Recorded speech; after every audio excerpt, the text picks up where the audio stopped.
Last हमने देखा था योंची का प्रोपॉन हैंडल डिस्कवर हो चुका था। इस चैप्टर के शुरू में हम देखते हैं वो अटैक करने के लिए तैयार होता है, बट वो बोलता है कि चाहे कीमत क्या भी क्यों ना चुकाना पड़े, मुझे उस पर्सन को रास्ते से हटाना होगा। लेकिन वो पर्सन फायरबॉल के साथ बोलता है, अभी डीमन कहीं का, अभी भी तुझे लड़ना है, लेकिन तू यहाँ से बच नहीं पाएगा। तभी फायरबॉल को रोकने के लिए योंची बहुत तेज शॉट को घुमाने लगता है, बट फिर भी उससे वही ज्यादा चोटिल होता है। और फिर योंची बोलता है ये बात तो वांगशुआन रियल्म का ओर दी है। और तभी उस पर्सन को देखने को मिलता है जो योंची को सही सलामत देकर बोलता है, एक मामूली आर्थ प्रोफाउंड रियल्म का डीमन मुझे मेरा 40% पावर यूज करने में मजबूर किया।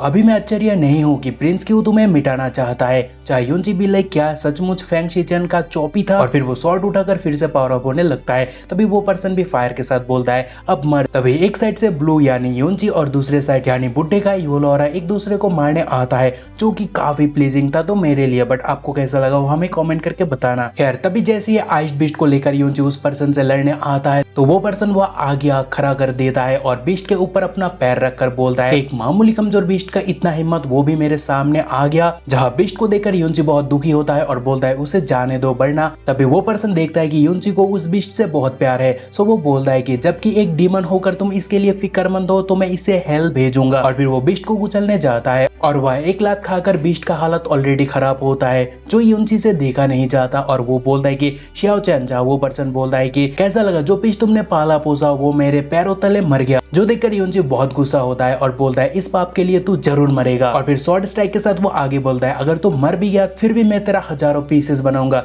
चाहे बुड्ढा भी पावर अप होकर बोलता है क्या बोला डीमन, तू मुझे मारेगा? क्या तुम्हें पता भी है मैं कितना पावरफुल हूँ? तभी योंची थोड़े टाइम के लिए चौंकता है क्योंकि वो बहुत ही पावरफुल स्ट्राइक मारता है, बट फिर भी वो फॉलिंग मून सिंकिंग स्टार को कास्ट करता है। जो देखकर ओल्ड मैन बोलता है कि आखिर ये कैसे मुमकिन है, क्योंकि ओल्ड मैन जो पर्जेटोरी को यूज किया था योंची उसे तबाह किया है। वो बोलता है कि किड ने अनएक्सपेक्टेडली पावर ऑफ पर्जेटोरी को एक्सप्लोर किया। तभी एक और अटैक बुड्ढे की ओर आता है जिससे उस पर्सन का एक हाथ ही कट होता है। और पहले तो वो 2 सेकंड तक शॉक में रहता है यानी सदमे में, लेकिन नेक्स्ट मोमेंट वो दर्द के मारे चीखने लगता है। और फिर वो गुस्से से योंची को कहता है कि अब तू पक्का मरेगा। चाहे योंची बोलता है जो यहाँ मरेगा वो मैं नहीं, वो है तू। और फिर वह दोनों लड़ने लगता है जहाँ बुड्ढे योंची पर भारी पड़ता है और मार खाकर योंची पीछे आकर पैर पर टकराता है। और फिर वो आगे बोलता है ये ओल्ड मैन आखिर किस चीज से बना है। और फिर से वो उठकर बोलता है कि अगर तुम मुझे उकसाते हो तो तू पक्का मरोगे। जहाँ पावर अप के साथ बुड्ढा बोलता है कि नॉनसेंस बातें मत करो क्योंकि डीमन आज तुम्हारा तकदीर मैं लिखूंगा। तभी योंची स्ट्राइक मारता है और फिर हमें फिर से ब्लू वर्सेस येलो और ब्लास्ट देखने को मिलता है। तभी योंची का डिमोनिक मार्क अपेयर होता है और वो बोलता है कि श्वांगैंग गेट अप। और तभी ह्यूज ऑरा मॉन्स्टर अपेयर होता है जहाँ वो पर्सन बोलता है कि मैंने तो उसे इग्नोर ही किया, लेकिन बचने के लिए मुझे अभी यहाँ से भागना होगा। चाहे योंची ड्रैगन से उसे लपेट कर बोलता है क्या भागना है। और फिर योंची श्वांगैंग से उसका सोल को कंट्रोल करने के बारे में सोचता है, जहाँ दर्द को सहकर भी ओल्ड मैन बोलता है कि मेरा सोल चाहिए बट वो नहीं हो पाएगा क्योंकि मैं डिवाइन फोनिक्स एक्ट का मेंबर हूँ और तुम्हारा इतना हिम्मत। लेकिन वह योंची बोले लाइक मुझे फर्क नहीं पड़ता। And then with the help of श्वांगैंग वो उस पर्सन को डिफीट करता है, but cost is too heavy क्योंकि वो भी बहुत इंजर्ड होता है। तभी वह जैस्मिन आकर कहती है योंची हालांकि तुमने पर्गोरेटी को एक्सप्लोर किया और लिमिट के बियॉन्ड जाकर श्वांगैंग से उस पर्सन को खत्म किया, लेकिन इस कारण से तुम भी बुरी तरह इंजर्ड हो चुके हो। तुम्हें इस जगह को जल्दी से छोड़ना होगा। जहाँ योंची कहता है कि बस मुझे 3 ब्रेथ का टाइम चाहिए। और फिर दोनों जाने लगते हैं क्योंकि जैस्मिन कहती है नहीं, अगर तुम यहाँ से नहीं जाते हो तो देर सवेर फोनिक्स फ्लेम वाले तुम्हें ढूंढ लेंगे। बट योंची इतना एग्जॉस्ट हो चुका था कि उससे और चला नहीं गया और फिर वो गिर जाता है। और फिर 3 दिन बाद वह मानो फेरी आसमान से आती है। खैर वो तो जमीन का एक मखलूक है बट उसकी हुसन किसी हूर से कम नहीं, और साथ ही उसके पैट हुफ क्या बताऊं यार। खैर वो परी योंची को एक लकड़ी से उठाने लगती है। योंची पहले तो खसने लगती है, जो देखकर वो डर जाती है और एक पेड़ के पीछे आकर कहती है उस पर्सन ने अभी अभी मूव किया, यार ये कितनी औसम है। तभी उसकी पैट योंची को और बढ़ता है, जहाँ वो लड़की कहती है शो भाई तुम्हारा इंजरी अभी भी हिल नहीं हुआ, सो तुम अभी उड़ नहीं सकते हो। जहाँ उल्लू फिर भी उड़ता है और योंची को आके चाटे लगाता है और फिर चोच मारने लगता है। देन उसके बाद वो अपना मलकिन यानी उस लड़की को उसके ओर खींचने लगती है, जहाँ वो बर्ड से कहती है क्या तुम मुझे उस पर्सन का मदद करने कह रहे हो। जहाँ बार्ट भी लाइक यप, हालांकि वो बोलता नहीं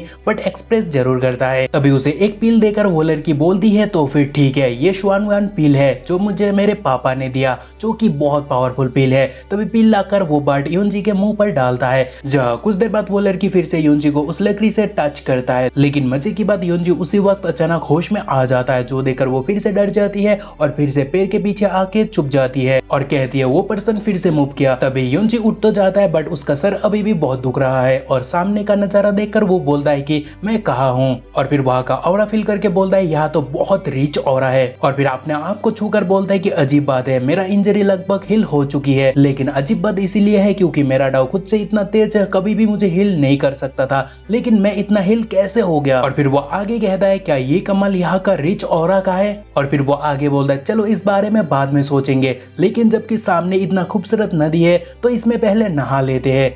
और फिर बेशरम भाई कपड़े उतार कर खुशी से फेंकता है और फिर मस्त नंगा होकर वह नदी में कूद पड़ता है। बट गेस व्हाट, वो लड़की अभी भी वही है and she be like oh God, आखिर वो क्या कर रहा है, एंड उसकी फेस लाल हो जाती है। लेकिन नहाते हुए योंजी खुशी से बोलता है कि मुझे पता नहीं था मेरा स्किल इतना इम्प्रूव हो चुका है, जो लड़की से देखा नहीं जा रहा क्योंकि उसे लगा वो फिर से बाहर आ रहा है, वो भी नंगा। तभी योंजी वह ध्यान लगाता है और बोलता है लास्ट बैटल के बाद मेरा पावर लगभग पहले से 30% इंक्रीज हो चुका है। और फिर आंखें खोलकर वो आगे बोलता है कि चलो अभी देखते हैं मेरा फ्रोजन इन डिवाइन आर्ट कहां तक पहुंचा, और फिर वो पूरी नदी को ग्लेशियर पर यानी क्रिस्टल पर बदल देता है और बोलता है कि ये भी काफी इंप्रूवमेंट लाया है। और तभी ठंड के मारे लड़की भी लाइक ये तो सच में स्नो है। जहाँ वो सुनकर योंजी भी लाइक क्या फोनिक्स का कोई यहाँ है, और फिर वो तुरंत कपड़ा पहन लेता है और उस लड़की पर अटैक करता है, बट उसकी एब्सोल्यूट ब्यूटी को देखकर वो कुछ नहीं कर पाता, लेकिन ब्लाश करते हुए बोलता है क्या तुम फेरी रियल्म का फेरी हो। जहाँ लड़की भी लाइक नहीं वो केस नहीं है। जहाँ योंजी बोलता है नहीं आप डेफिनेटली एक फेरी हो, जहाँ मैं भी योंजी के साथ बिल्कुल सहमत हूँ।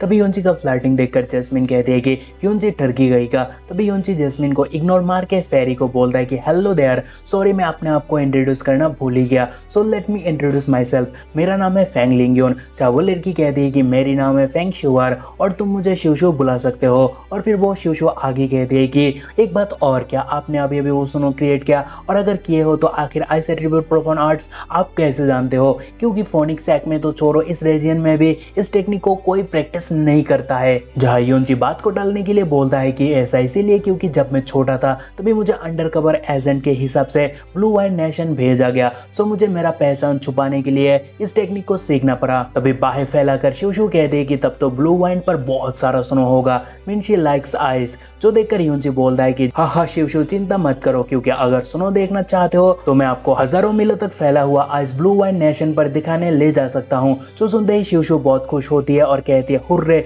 तो फिर ब्रदर यून चलो एक एग्रीमेंट बनाते हैं। और फिर वो आगे कहती है कि बाय द वे ब्रदर, जबकि आप मुझे आइस दिखाने ले जाओगे उसके लिए पहले ही शुक्रिया, लेकिन मेरे पास भी आपके लिए एक गिफ्ट है। चाहिए योंजी भी लाइक गिफ्ट। तभी शिवशु कह दे कि हाँ, क्योंकि आपका डिवाइन फोनिक्स ब्लड तो मेरे भाइयों से भी ज्यादा प्योर है, लेकिन आपने world war of the phonics practice ही नहीं की हो, जो कि शर्म की बात है। सो मैं आपको world war of the phonics सिखाऊंगी। जो सुनकर योंजी शॉक्ड होता है एंड ही भी लाइक किया, और उतने में वो लड़की फोनिक्स ब्लड योंजी को भेजता है और वह और सा जाता है। और फिर आधे घंटे बाद वो थक जाती है, सो अपनी पेट से कहती है शो बाय बाय, चलो हम चलते हैं, क्योंकि ब्रदर यून का खतरा टल चुका है और वो अभी आराम से एनलाइटमेंट स्टेज पे पहुंच चुका है। जहाँ ये एपिसोड खत्म होता है, सो मिलते हैं अगले एपिसोड में। तब तक के लिए बाय। बाकी ख्याल रखना अपना और मेंबर बन जाओ सिर्फ 29 रुपए में, जिससे हमको मदद भी मिलेगा और आपको कंटेंट भी। सो मिलते हैं अगले वीक, तब तक के लिए अपना ख्याल रखना, बाय।